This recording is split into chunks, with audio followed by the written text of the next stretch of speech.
Now we have Joy in the house, and Joy is going to be able to share. I'm so excited. So I got connected to Joy. We met, I think, Joy on LinkedIn a year or two ago, and we were messaging back and forth. And then you joined the community, and I felt like we were like soul sisters, and then got to connect with you.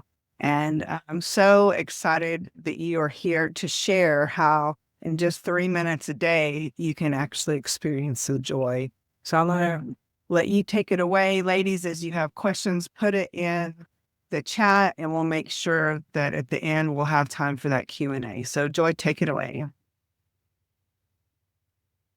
Thank you, Sam. Thank you so much for that warm welcome. And thanks for inviting me to be part of this Gratitude Effect virtual summit. This means a lot to me. I really appreciate being part of this. So thank you so much, and for all that you do in Safe Heart Connections. So welcome everybody who has joined. I'm Joy Harris from Joy Can Help. And this week, we're going to hear a lot about gratitude. And possibly we'll hear a little bit about writing in a gratitude journal. I know I have a gratitude journal, and I have a dream journal, and I have a joy journal. And we might also learn a little bit about meditation or quiet time to appreciate your gratitude. And then we also just might find out a little bit more about how to be a thankful person. So I'd like to shift the lens just a little bit slightly to something that's related to gratitude, and that is joy. So when I began my coaching, I was talking about health, wealth, and happiness. You define success however you define it in health, wealth, and happiness. So if you're doing anything at all to improve your health, anything at all, you're on the right track. If you're doing anything at all to increase your wealth, maybe you want to get a job, maybe you want to get a better job, maybe you want to start your own company. If you're doing anything at all to increase your wealth, you're on the right track. And what I figured with improved health and increased wealth, happiness is just a byproduct of those things. Happiness is going to come a little more naturally for those. But one of the things that I found out is that happiness is fleeting. Happiness is something that you feel, like I said, when you have something exciting happen in your family. And happiness is something in the workplace, on the job. Happiness is when you get a promotion or get a job. And happiness can be found in a vacation, or even a really good meal can bring you happiness. But these are external circumstances. So what I'm talking about is joy that comes from deep within. Now you may say, but I have overwhelming responsibilities and I have ongoing stress, because I know for myself that just the challenges of the day-to-day grind can really be something that challenges us to remember to have joy. Because I've even had some clients that have good jobs, they have healthy children. Some of them even had vacation homes, and yet they were not able to bring up joy. They were not able to experience it. But joy is not about what's happening around us. Joy is what's happening within us. So I'm here to say that joy is personal. So we may have very different ideas of what brings us joy, and that's okay, because everybody's going to have their own way to define joy and what really brings them joy.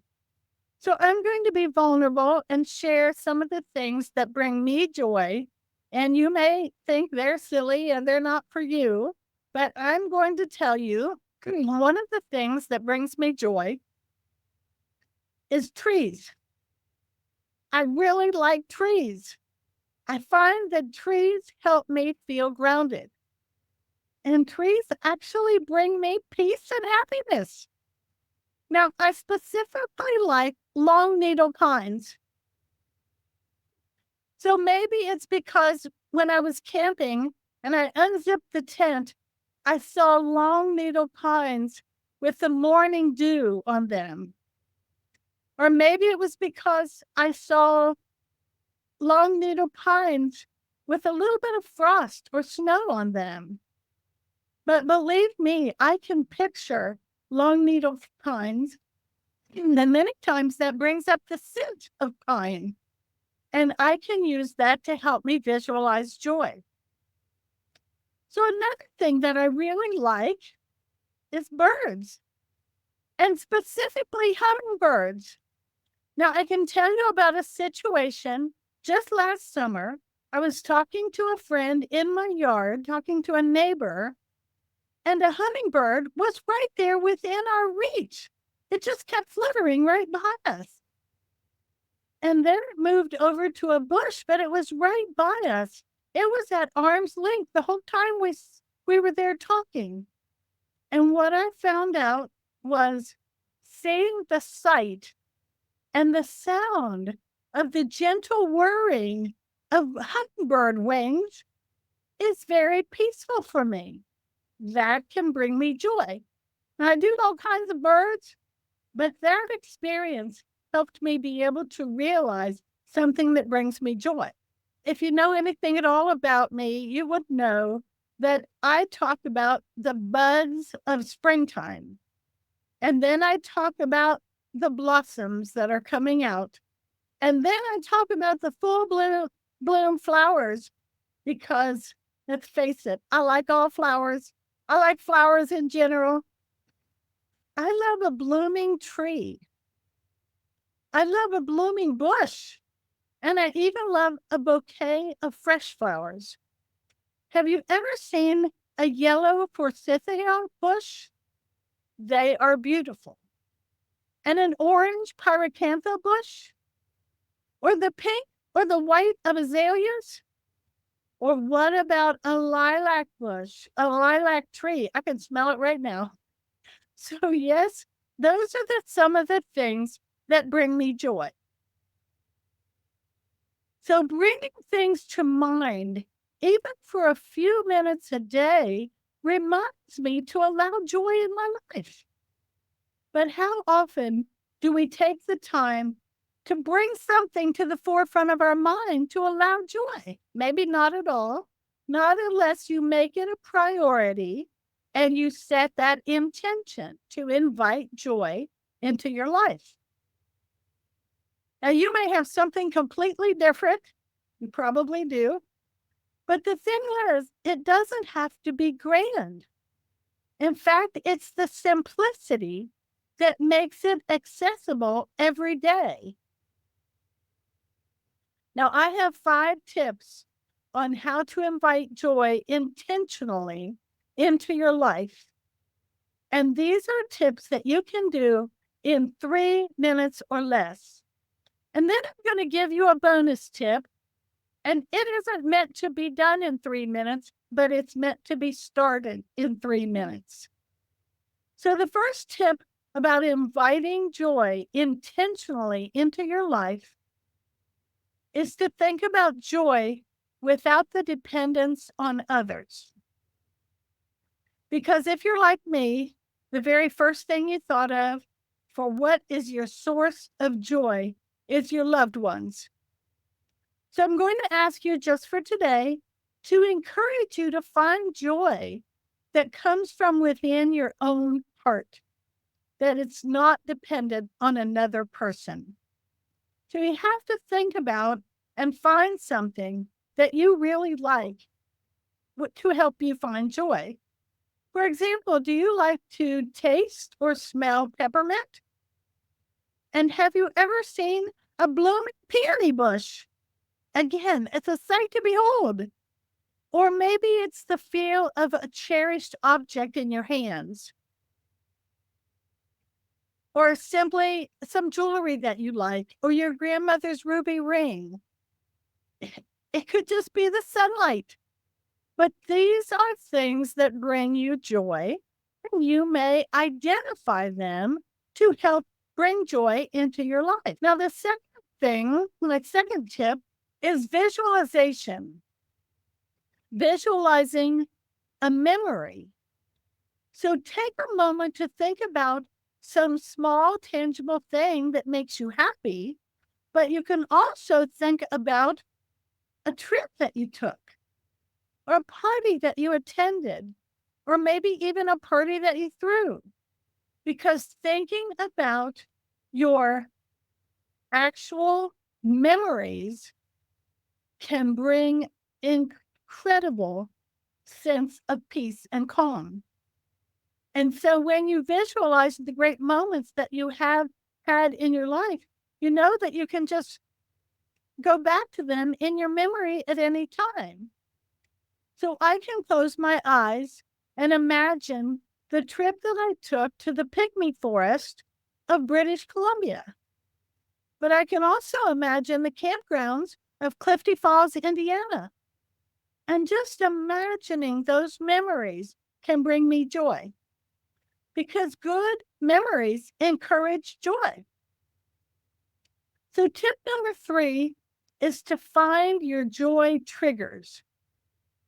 Now, this will require you to find some time in your life when you already have 3 minutes. I'm just asking you to consider this 3 minutes a day. Now, you might take 3 minutes to do your hair or 3 minutes to brush your teeth.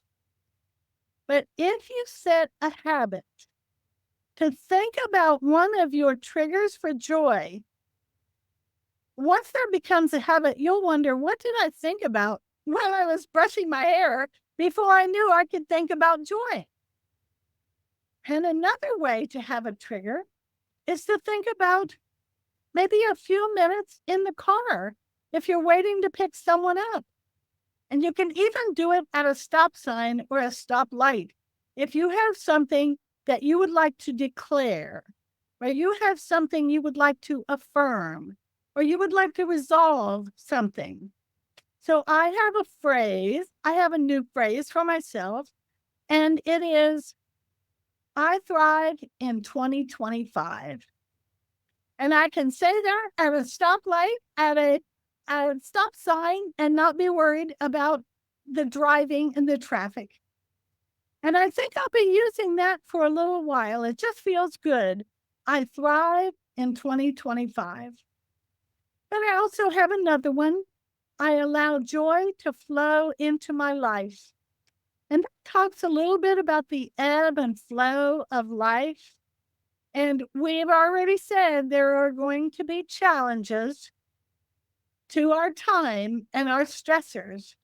But if we allow joy to flow into our lives, then that's the first step, to use your 3 minutes a day to find a way to affirm something or declare something or resolve to give yourself a powerful message. So these messages may seem trivial, but over time, they can become powerful messages to your subconscious self. So remember that joy is something you deserve. You simply just need to allow it and remind yourself to allow it with these triggers. So there is no shortage of joy. You don't have to save some for others. There is plenty of joy to go around. So tip number 4 is to give encouragement to others. So joy comes from connection. So I encourage you to compliment someone. If you have a sincere and genuine compliment, tell someone that they had a good idea. Or maybe tell someone that they're doing well or that they look well. It doesn't hurt anything for you to reach out and compliment someone. And at the very least, you can share a smile. And when you share a smile, just know that it doesn't have to be acknowledged. You may smile at someone, and when they get home, that smile meant so much to them, and you will never even know it. But just know that a smile can be heartwarming, even if it's from across the street. And a smile has an impact, even if it's across the parking lot or in a store. But as you encourage others, remember to smile and think, I have good ideas. I'm doing well, and I think I am worthy of joy. So now tip number five is to find joy in nature, because nature is a treasure trove of joy. Now, you might want to find it with a walk in the park. It could also just be the view from your deck or your balcony or the view in your backyard. But think about it. What do you enjoy? Maybe it's just a sunshiny day, or the way you can hear the sound of water running in your neighborhood after a rain. So pay attention to the moments when you see or hear nature sights and sounds, because those are grounding. And often you can hear the sound of bird song even in the city. And you can find that it's very grounding and it can help you connect with yourself. But nature symbols are different for everyone. Some people collect images of things in nature. For example, some people collect images of raccoons, or they might like kittens or puppies, or even elephants and giraffes, something they've never seen in person. Or maybe it's something they've only seen in the zoo, but they know that they just have a connection to some type of animal. And some people enjoy beaches and mountains and sunsets, but there's also those of us who just enjoy pictures of beaches and mountains and sunsets. And you can enjoy paintings of nature to get the feeling of calm and peace and happiness. So when you can find something that is beautiful to you, it can trigger you to connect with your inner joy. And it would help you connect with yourself and help you find peace and calm. Now, I promised you a bonus tip, because those practices can be done just 3 minutes or less at a time. And they can be done 3 minutes several times a day. But this is my bonus tip for you, and it starts with just 3 minutes. But I invite you to write to find joy, because writing is a powerful tool for inviting joy. Just the act of putting pen to paper clarifies your thoughts and opens your heart. So whether you're journaling your feelings and your thoughts, that's just one thing. Or maybe you have paper with colored markers and you just want to doodle. That is a way to express yourself.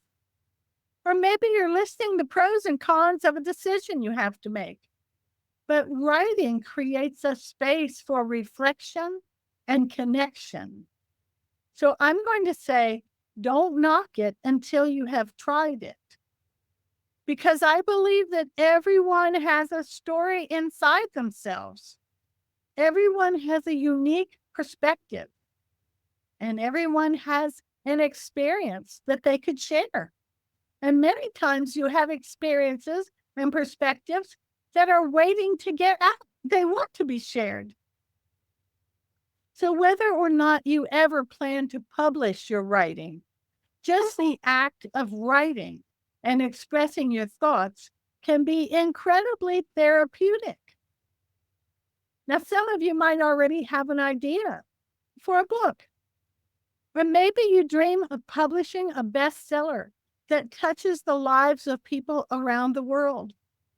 But your goal is to simply write for yourself, and your story will come out. So when you write for yourself, you can explore your own thoughts and your own feelings and explore your own story that is deep inside you. But the desire for being published or not, those are both valid opinions, whether you're writing to be published. But writing itself is a meaningful expression of self. And as a book coach, I've seen how the process of writing can transform lives. And writing can help you discover joy in sharing your message.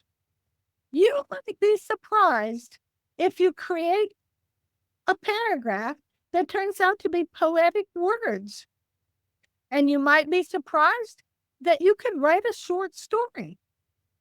And some of you would be surprised to know that you could write a full-length book.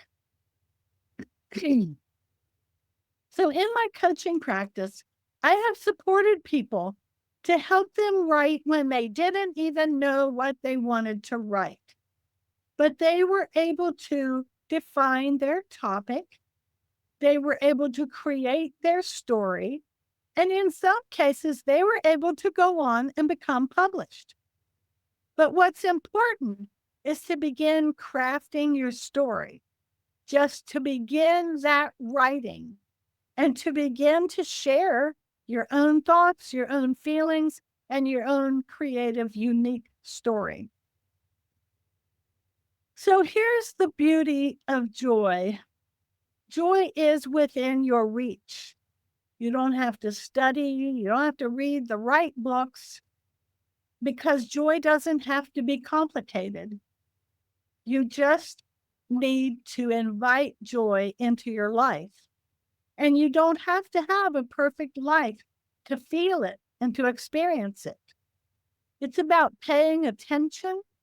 It's about being intentional and allowing yourself to experience joy. So I invite you to start small. Just choose one thing today that brings you joy and savor it. And then build on that feeling day by day. Because even 3 minutes can make a difference. Just imagine starting your morning by focusing on joy, or remembering to smile when you think of joy several times a day. And what if you started your day with gratitude and joy? Just know that it is possible to take a deep breath, recall a favorite memory, recall something that you really love out of life, and allow joy. Because these moments anchor you to joy and remind you that it's always within reach. So as I sit here, I'm imagining a scene with a long needle pine tree and a hummingbird and a beautiful blooming flower all in one frame. So now I think you can just imagine how that makes my heart flutter with joy. And that's the power of allowing yourself to feel and hold on to joy, because that is the gift that you give yourself. And the more you practice it, the more natural it becomes. So I'm so grateful that I have found the practice of inviting joy into my life. And I encourage you to find something that makes you happy. Claim it, own it, let it be your joy trigger, and then allow it to bring you joy every single day. So I am grateful for being here, and I'm grateful for being able to share this moment with you. I'm Joy Harris from Joy Can Help, and thank you for listening. Thank you, Joy. You did so good. And now I know whenever I have a little treat or something I want to send you in the mail randomly, because sometimes I do that, Laura, don't I? Every once in a while, sometimes. And now I have a few ideas of things that I might be able to send. So these are the kind of things that I like to know. Thank you so much. I have a comment about something, and I have a question. Ladies, if you have any questions, put them in the chat. You made a comment about how smiling can influence someone, even like from across the street. Like you can, there is research that shows that if you're walking down the street and pass somebody, you smile at them and they see it. There's research that shows that somebody actually acknowledging them with a smile can help them not commit suicide. That they're on their way, like they're about to go do this thing, and then they see that they've been seen. It costs zero. It takes just a tiny bit of energy. So the next time you see somebody, you make eye contact with them, just smile, because you don't know, you could be saving a life. Right. And I'm looking we have on YouTube, lots of people sharing what they love. One says a sunny day, sitting in a large ray of sunshine, smelling fresh cut grass with a chew that makes me sneeze, and good book. Somebody else said cats, and there's joy and abundance. And somebody said, thank you for your inspiring tips. So I have a question for you, though. Let me see if there's anything over here. One thing I was thinking when you were talking, and we'll use this question to wrap up. I believe that Darla is going to be coming in. She's been on Zoom, on YouTube, but she's going to be coming here. But tell me, you were talking about visualizing these joyful things. And for a lot of us, that's not something we've done a lot in our life. And so visualizing doesn't come very natural to us. It's really hard. We see what's in front of us. Do you have any tips or thoughts around practices that can maybe help someone take the first step to being able to visualize joy in their life? Thank you, Sam. That's a really good question. I like that question because as a homeschooling mom, I had an opportunity to have a visualization class with middle schoolers. And if they thought they couldn't visualize, they didn't understand that word, I said, just pretend that you do. Just pretend you know how to visualize. Just picture it in your head. Just pretend. I love that. But what if you did? What if you did? There you go. Most of us see a black screen when we close our eyes. What if that's a whiteboard? What if it's a blackboard? And today it might be a monitor that you see right there in your mind. But you are in control of that. So I can't visualize a plant or a flower, all these trees you were talking about. Just pretend like you can. And your imagination muscle will get better and better. And then you'll be able to visualize. Yeah. Oh, Joy, thank you for being with us. And my face is hurting from smiling so much from listening to you. And so I am so appreciative of you. And ladies, make sure you have the digital download of the participants guide. You can be taking notes.